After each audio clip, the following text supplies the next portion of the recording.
ओम श्री गणेशाय नमः। श्री जानकी वल्लभो विजयते।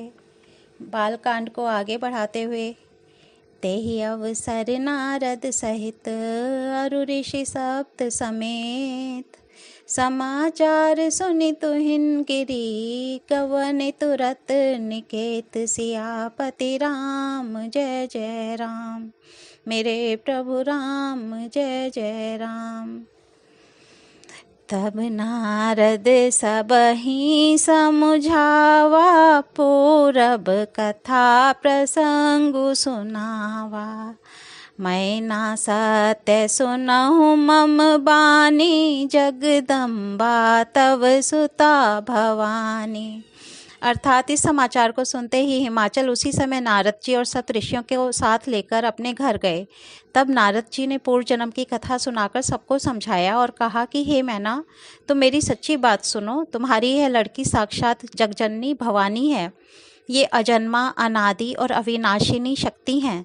सदा शिव जी के अर्धांग में रहती हैं। ये जगत की उत्पत्ति, पालन और संहार करने वाली हैं और अपनी इच्छा से ही लीला शरीर धारण करती हैं। पहले ये दक्ष के घर जाकर जन्मी थी, तब इनका नाम सती था। बहुत सुंदर शरीर पाया था। वहाँ भी सती शंकर जी से ही ब्याही गई थी। यह कथा सारे जगत में प्रसिद्ध है।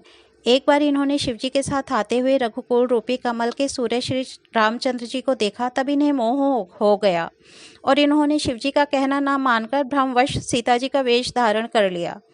सती जी ने जो सीता का वेश धारण किया, उसी अपराध के कारण शंकर जी ने उनको त्याग दिया।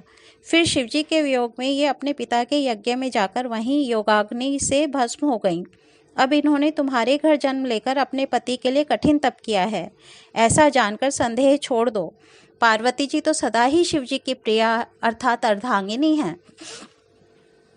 सुनी नारद के बचन तब, सब कर मिटा विषाद। छन महु व्याप्यउ सकल पुर, घर घर यह संवाद। सियापति राम जय जय राम, मेरे प्रभु राम जय जय राम। तब मैना हिमवंतु आनंदे, पुनि पुनि पार्वती पद बंदे। नारी पुरुष शिशु जुबा सयाने, नगर लोग सब अति हर्षाने। अर्थात तब नारद के वचन सुनकर उस सबका विषाद मिट गया और क्षण भर में यह समाचार सारे नगर में घर घर फैल गया। तब मैना और हिमवान आनंद में मग्न हो गए और उन्होंने बार बार पार्वती के चरणों की वंदना की। स्त्री, पुरुष, बालक, युवा और वृद्ध नगर के सभी लोग बहुत प्रसन्न हुए। नगर में मंगल गीत गाए जाने लगे और सबने भांति भांति के सुवर्ण के कलश सजाए। पाक शास्त्र में जैसी रीति है उसके अनुसार अनेक भांति की ज्योनार हुई अर्थात रसोई बनी। जिस घर में स्वयं माता भवानी रहती हों, वहाँ की ज्योनार का वर्णन कैसे किया जा सकता है। हिमाचल ने आदरपूर्वक सब बारातियों को, विष्णु, ब्रह्मा और सब जाति के देवताओं को बुलवाया। भोजन करने वालों की बहुत सी पंगतें बैठीं। चतुर रसोइये परोसने लगे। स्त्रियों की मंडलियां देवताओं को भोजन करते जानकर कोमल वाणी से गालियां देने लगीं। बहुरी मुनीन हिमवंत कहूँ, लगन सुनाई आय। समय बिलो की विवाह कर, पठय देव बुलाए। सियापति राम जय जय राम, मेरे प्रभु राम जय जय राम। सब विनोद सुनकर बहुत सुख अनुभव करते हैं, इसलिए भोजन करने में बड़ी देर लगा रहे हैं। भोजन के समय जो आनंद बढ़ा वह करोड़ों मुंह से भी नहीं कहा जा सकता। भोजन कर चुकने पर सबके हाथ मुंह धुलवाकर पान दिए गए। फिर सब लोग जो वहां ठहरे थे वहां से चले गए। फिर मुनियों ने लौटकर हिमवान को लगन पत्रिका सुनाई और विवाह का समय देखकर देवताओं को बुला भेजा। सब देवताओं को आदर सहित बुलवा लिया और सबको यथा योग्य आसन दिए। वेद की रीति से वेदी सजाई गई और स्त्रियां सुंदर श्रेष्ठ मंगल गीत गाने लगीं। वेदिका पर एक अत्यंत सुंदर दिव्य सिंहासन था, जिसकी सुंदरता का वर्णन नहीं किया जा सकता था, क्योंकि वह स्वयं ब्रह्मा जी का बनाया हुआ था। ब्राह्मणों को सिर नवाकर और हृदय में अपने स्वामी श्री रघुनाथ जी का स्मरण करके शिवजी उस सिंहासन पर बैठ गए। फिर मुनीश्वरों ने पार्वती जी को बुलाया। सखियां श्रृंगार करके उन्हें ले आईं। पार्वती जी के रूप को देखते ही सब देवता मोहित हो गए। संसार में ऐसा कवि कौन है जो सुंदरता का वर्णन कर सके। पार्वती जी को जगदम्बा और शिव जी की पत्नी समझकर देवताओं ने मन ही मन प्रणाम किया। भवानी जी सुंदरता की सीमा हैं, करोड़ों मुखों से भी उनकी शोभा नहीं कही जा सकती। जग जननी पार्वती जी की महान शोभा का वर्णन करोड़ों मुखों से भी करते नहीं बनता। वेद, शेष जी और सरस्वती जी तक उसे कहते हुए सकुचा जाते हैं, तब मंद बुद्धि तुलसी किस गिनती में है। सुंदरता और शोभा की खान माता भवानी मंडप के बीच में जहाँ शिवजी थे वहाँ गईं। वे संकोच के मारे पति शिवजी के चरण कमलों को देख नहीं सकती, परंतु उनका मन रूपी भौरा तो वहीं रसपान कर रहा था। मुनि अनुशासन गणपति पूज्यो शंभु भवानी, को सुनि संशय करे जनी, सुर अनादि जिय जानी, सियापति राम जय जय राम, मेरे प्रभु राम जय जय राम। मुनियों की आज्ञा से शिवजी और पार्वती जी ने गणेश जी का पूजन किया।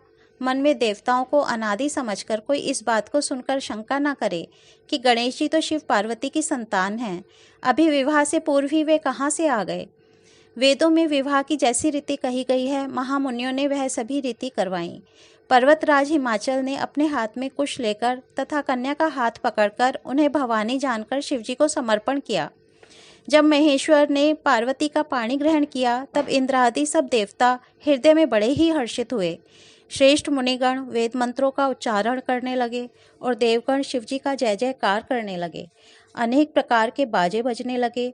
आकाश से नाना प्रकार के फूलों की वर्षा हुई। शिव पार्वती का विवाह हो गया। सारे ब्रह्मांड में आनंद भर गया। दासी, दास, रथ, घोड़े, हाथी, गायें, वस्त्र और मणि सभी चीजें अनेक प्रकार की लेकर अन्न तथा सोने के बर्तन गाड़ियों में लदवाकर दहेज में दिए, जिनका वर्णन नहीं हो सकता। बहुत प्रकार का दहेज देकर फिर हाथ जोड़कर हिमाचल ने कहा, हे शंकर, आप पूर्ण काम हैं, मैं आपको क्या दे सकता हूँ। इतना कहकर वे शिवजी के चरण कमल पकड़कर रह गए। तब कृपा के सागर शिवजी ने अपने ससुर का सभी प्रकार से समाधान किया।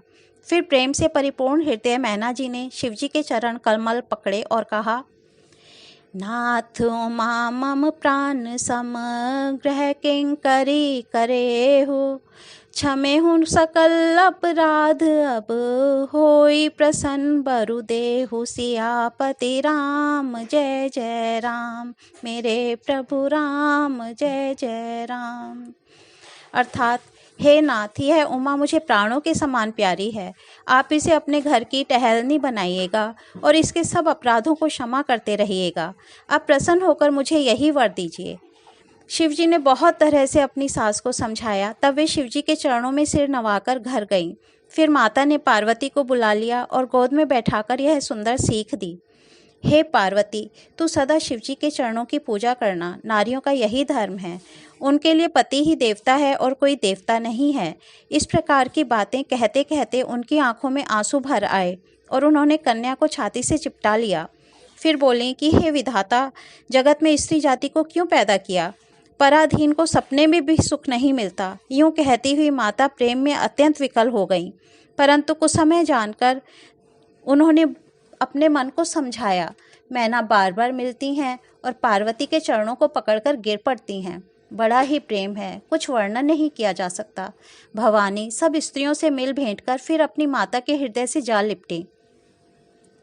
पार्वती जी माता से फिर मिलकर चलीं। सब किसी ने उन्हें योग्य आशीर्वाद दिए। पार्वती जी फिर फिर कर माता की ओर देखती जाती थीं। तब सखियां उन्हें शिवजी के पास ले गईं। महादेव जी सब याचकों को संतुष्ट कर पार्वती के साथ घर कैलाश को चले। सब देवता प्रसन्न होकर फूलों की वर्षा करने लगे और आकाश में सुंदर नगाड़े बजने लगे। चले संग हिमवंतु तब, पहुँचा वन अति हेतु, विविध भांति परितोषु, करि विदा कीन्ह वृषकेतु, सियापति राम जय जय राम, मेरे प्रभु राम जय जय राम। तब हिमवान अत्यंत प्रेम से शिवजी को पहुंचाने के लिए साथ चले। वृषकेतु ने बहुत तरह से उन्हें संतोष कराकर विदा किया। तुरंत भवन आए, गिरिराई। इस तरह से पर्वतराज हिमाचल तुरंत घर आए और उन्होंने सब पर्वतों और सरोवरों को बुलाया। हिमवान ने आदर, दान, विनय और बहुत सम्मान पूर्वक सबकी विदाई की। तब शिवजी कैलाश पर्वत पर पहुंचे। तब सब देवता अपने अपने लोकों को चले गए। तुलसीदास जी कहते हैं कि पार्वती जी और शिवजी जगत के माता पिता हैं, इसलिए मैं उनके श्रृंगार का वर्णन नहीं करता। ओ करहि विविध विधि भोग बिलासा, गणन समेत बसहि कैलासा।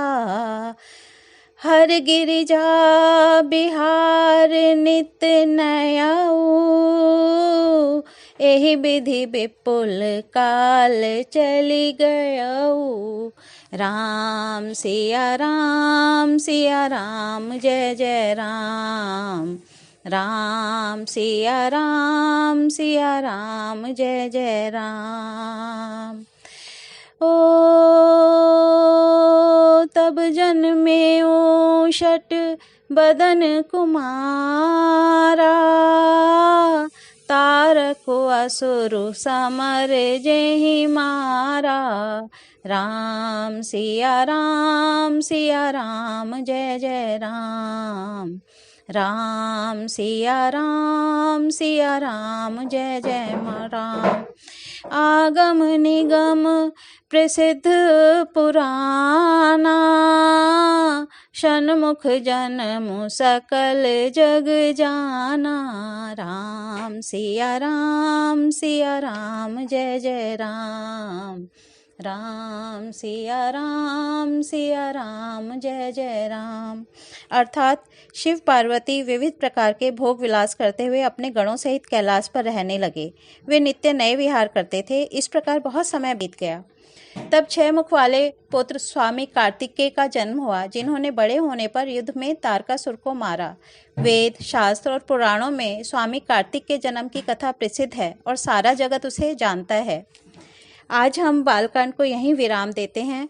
कल इसके आगे बढ़ेंगे। धन्यवाद।